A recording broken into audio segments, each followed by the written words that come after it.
Krishna. So here we are again with Srila Prabhupada, 22nd Avenue, Matchless Gifts, reading the Bhagavatam, and yeah, there you go. Canto 4, Chapter 16, Text 7. Om Namo Bhagavate Vasudevaya.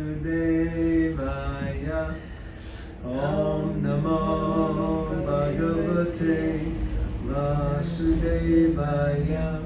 Om Namo Bhagavate Vasudevaya. Text 7. This King Prithu will be very, very kind to all citizens. Even though a poor person may trample over the king's head by violating the rules and regulations, the king, out of his causeless mercy, will be forgetful and forgiven. As a protector of the world, he will be as tolerant as the earth itself. Purport. King Prithu is herein compared to the earthly planet as far as his tolerance is concerned. Although the earth is always trampled upon by men and animals, it still gives food to them by producing grains, fruits and vegetables. As an ideal king, Maharaj Prithu is compared to the earthly planet, for even though some citizens might violate the rules and regulations of the state, he would still be tolerant and maintain them with fruits and grains. In other words, it is the duty of the king to look after the comforts of the citizens, even at the cost of his own personal convenience. This is not the case, however,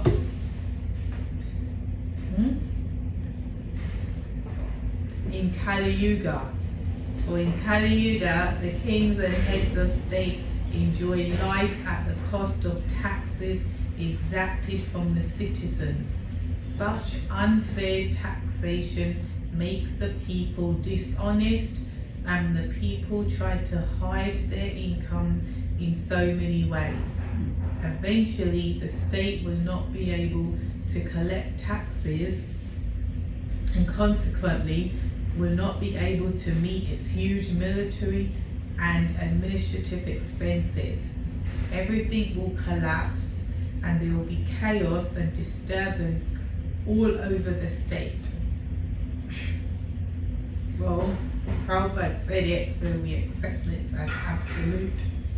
I mean, it's already chaos and whatnot, but it is quite scary to look into that future and see that it's all gonna, government can't cover costs of military and admin, and it's gonna collapse in chaos.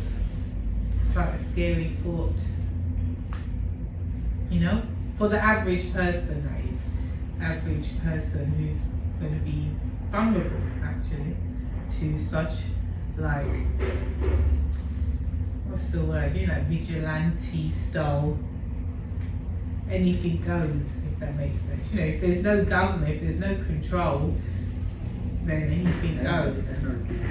Chaos. Anarchy.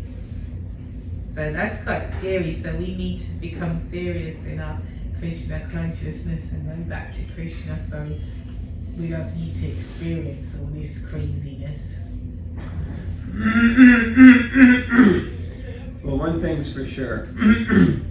If the government collapses, everyone's going to feel calamity. And this sort of thing Prabhupada spoke about, I mean, this purport is easily from the early to mid-70s. And early 70s, likely, because it's only the 4th canto. So Prabhupada was talking about this then. And sometimes we hear devotees speak about it, but let's be honest, who here really takes it seriously? I mean, you do have people here in America who have, built like shelters in the earth, bunkers in the earth. They've stored up bullets, guns, they stored up different preserves and foods that will theoretically last a long time, and they're ready to live off the grid.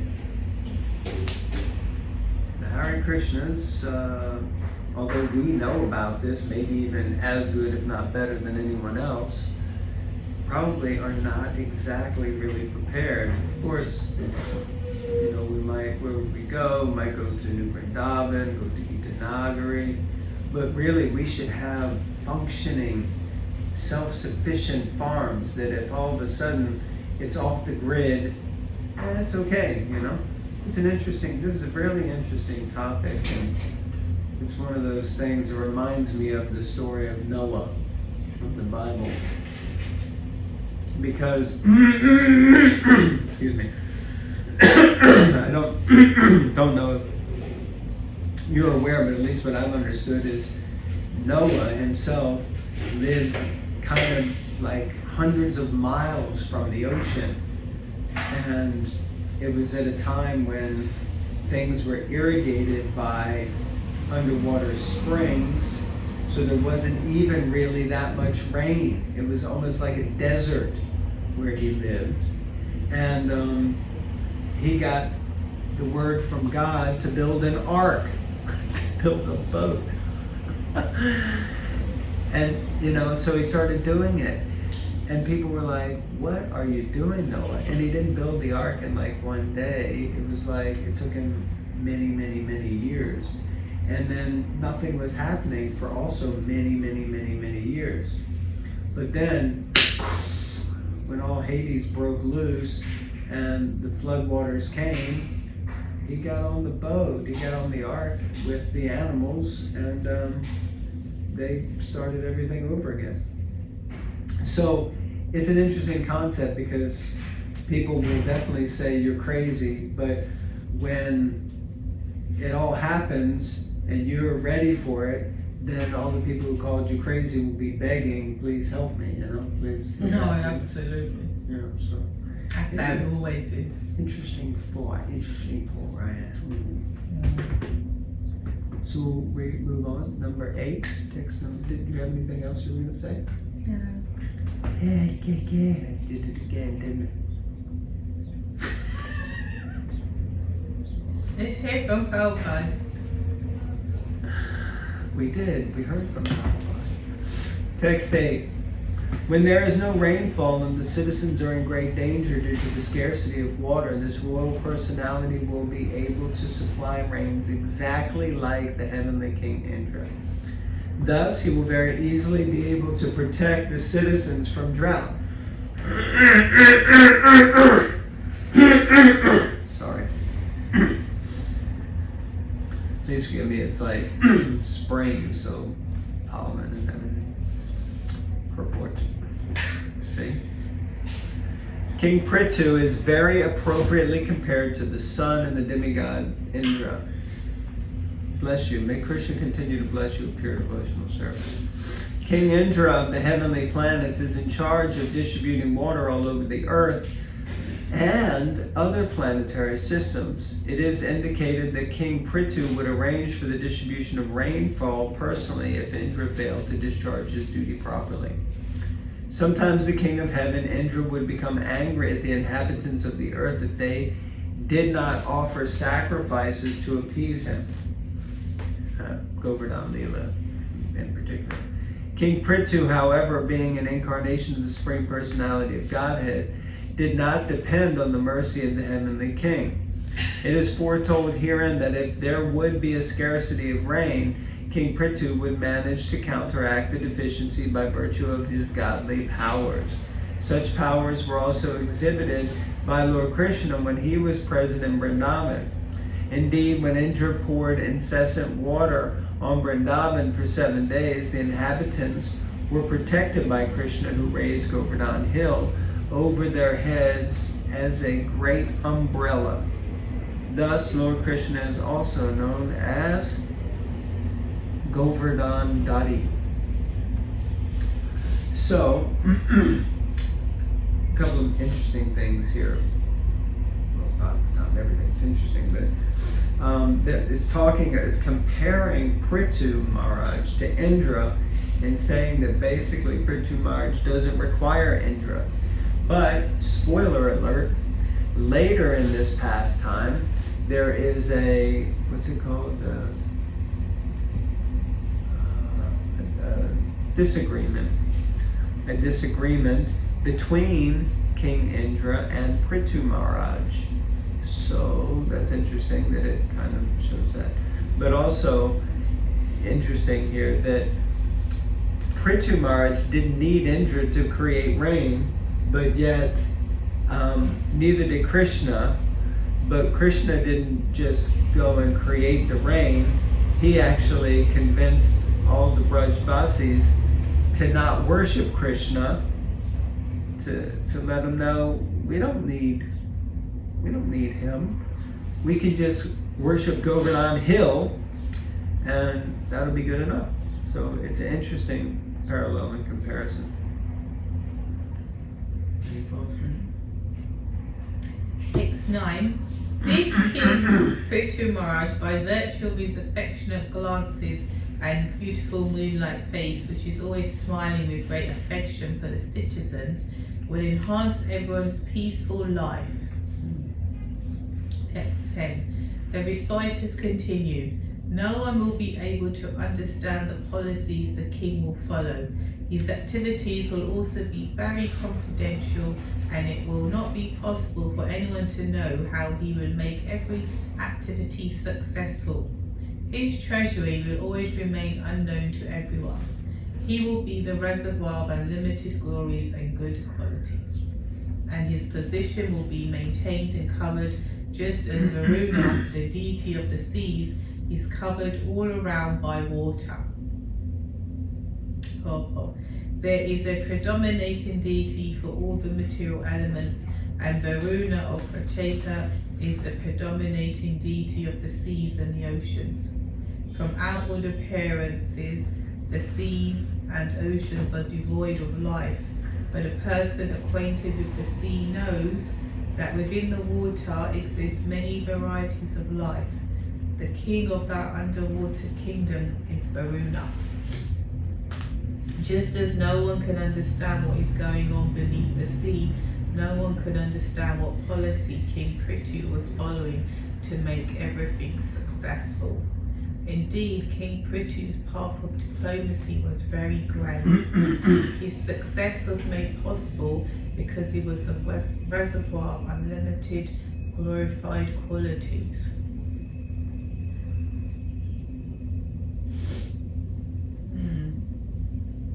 So it seems the king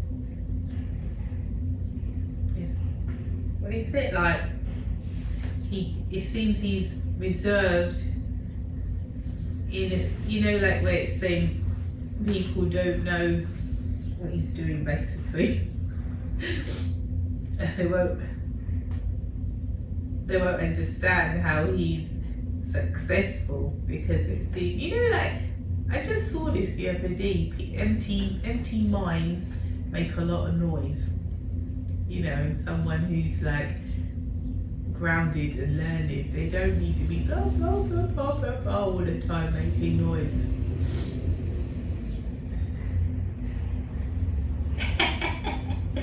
So it's like that. It's like the king, it seems, is gonna get on with what he's supposed to be doing there. And maybe people think, how's he gonna do it? But he's dear, he's controlled and sober.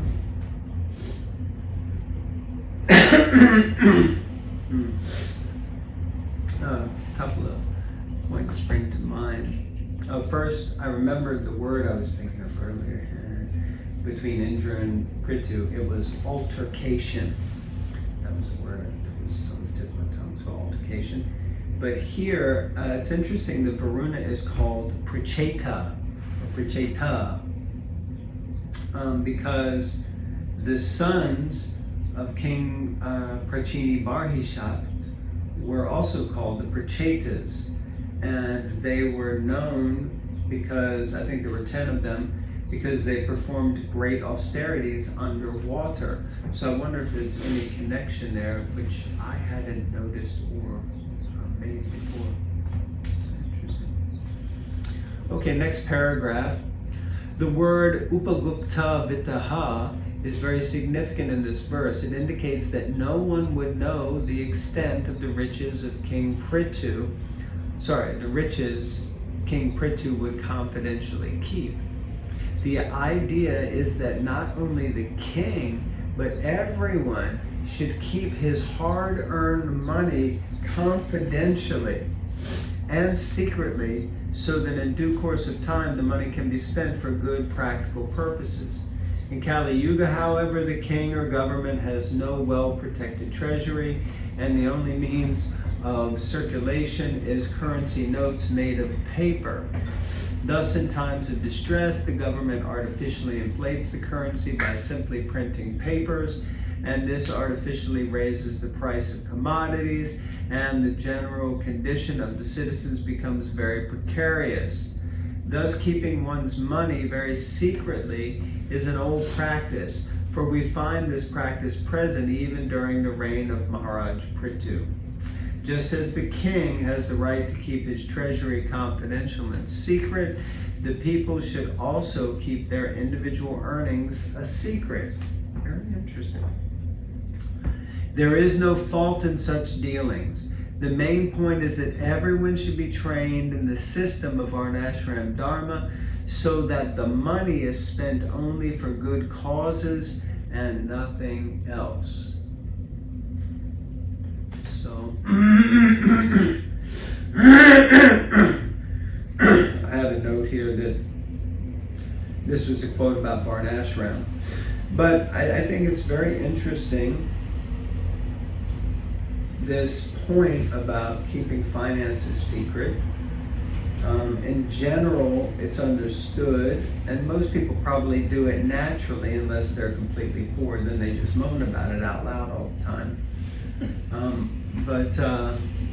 Yeah, the idea is to keep it secret, not just so that it can be frittered away and nobody knows, but I guess so that it's not plundered and pillaged, so that it can be used, as the last statement says, for good causes and nothing else.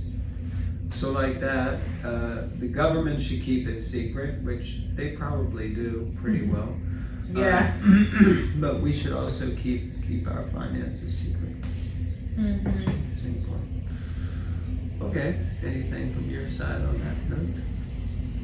No. So thank you all very much for tuning in, and please continue to watch, and we request you to please also read the Bhagavatam yourself in your own time. Okay.